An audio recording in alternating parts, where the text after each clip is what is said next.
مجھے تو سمجھ نہیں آتی غیرت کدھر چلی گئی، دینی غیرت کہاں چلی گئی۔ ہم پتہ نہیں زندہ ہیں، ہمارا زندہ رہنا جرم ہے اگر ہم ان کی مدد نہیں کر سکتے۔ ایسی کوئی بے حس اور بے غیرت قوم بھی کبھی ہوئی ہوگی؟ ہم نے تاریخ میں بے غیرتی کی بڑی داستانیں سنی ہیں۔ اللہ تعالیٰ قرآن میں فرماتا ہے وَمَا لَكُمْ لَا تُقَاتِلُونَ فِي سَبِيلِ اللَّهِ، اب تمہیں کیا موت پڑ گئی ہے، اب کیوں نہیں لڑتے تم اللہ کے راستے میں؟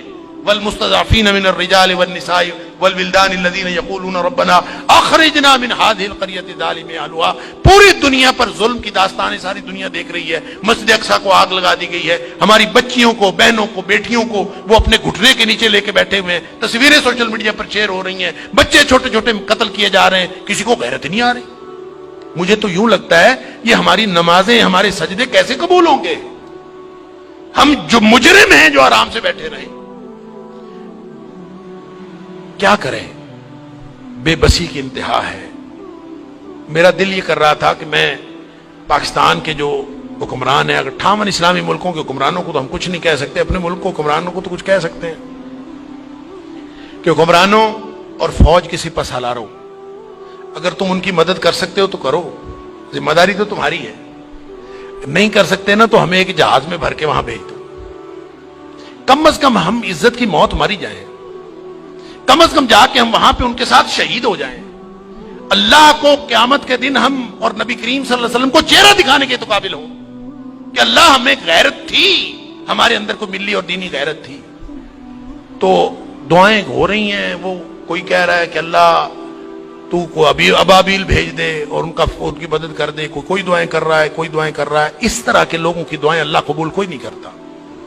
دعاؤں کے لیے بھی غیرت کی ضرورت ہے، آپ پہلے قدم اٹھائیں پھر اللہ سے دعا کریں۔ وہ بیچارے ساری ساری رات وہ لڑتے ہیں ان کے سامنے، دعا تو ان کی ہے، اور اللہ نے یہ آزمائش میں سمجھتا ہوں ان کی نہیں ہے، وہ تو جنتی ہیں، وہ تو انشاءاللہ بخشے ہوئے ہیں۔ آزمائش یہ باقی ساری دنیا کی ہے، ہم ان کی وجہ سے مجرم بن رہے ہیں۔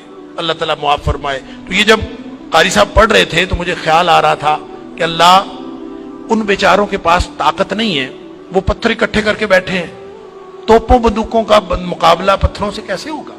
یا اللہ تو ابابیل بھیج دے، اور تو جس نے ابرہہ کو اور اس کے لشکر کو تباہ و برباد کر دیا تھا، اللہ اس دور جدید کے ابرہہ کو جو ہماری مسجد اقصی کو تباہ کرنے کے لیے آیا ہے اور پوری ملت اسلامیہ دہشت گرد پھر مسلمانوں کو کہا جا، بدبخت پوری دنیا میں بدترین دہشت گردی کرتے ہیں اور پھر بات کرتے ہیں مسلمانوں کی دہشت گردی کرتے ہیں۔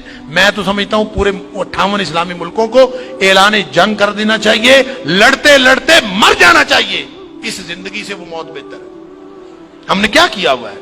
کیسی زندگی، کیسا دین، کیا کلمہ پڑا ہوا ہے ہم نے، کیسی قرآن کی باتیں، کیا قرآن کے دروس۔ ہم یہاں سکون سے بیٹھے ہیں، پنکھے چل رہے ہیں، موج میلہ پانی پینے کو مل رہا ہے، نماز آرام سے پڑھ رہے ہیں، سجدے آرام سے کر رہے ہیں، وہاں ہماری بہنیں بیٹیاں لٹ رہی ہیں۔ کہاں گئی غیرت ہماری؟ انا للہ و انا الیہ راجعون۔ مجھے تو یوں لگتا ہے کہ شاید یہ ہمارے آرام سکون سے کیے ہوئے سجدے بھی کہیں جرم نہ بن